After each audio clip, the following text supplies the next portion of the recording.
कश्मीर में लगातार खुश्क मौसम के कारण सूख रही नदियां और नाले, घाटी में प्रदूषण बढ़ने की बड़ी आशंका। विशेषज्ञों का कहना, स्वास्थ्य पर पड़ सकता है नकारात्मक प्रभाव, बीमारियों से बचने की हिदायत।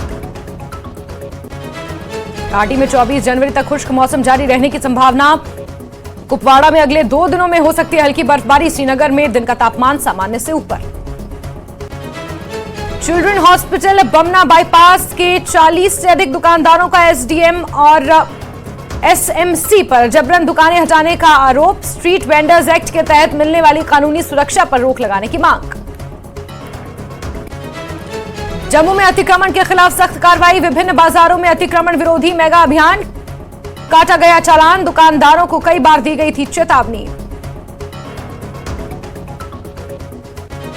कश्मीरी माइग्रेंट युवाओं के लिए नए रोजगार पैकेज की मांग। जगती टेनेमेंट समिति की मांग। माइग्रेंट्स की मासिक राहत बढ़ाकर 25,000 रुपए करने की मांग। माइग्रेंट्स के लिए 5 विधानसभा और 2 लोकसभा सीटें आरक्षित करने की भी मांग।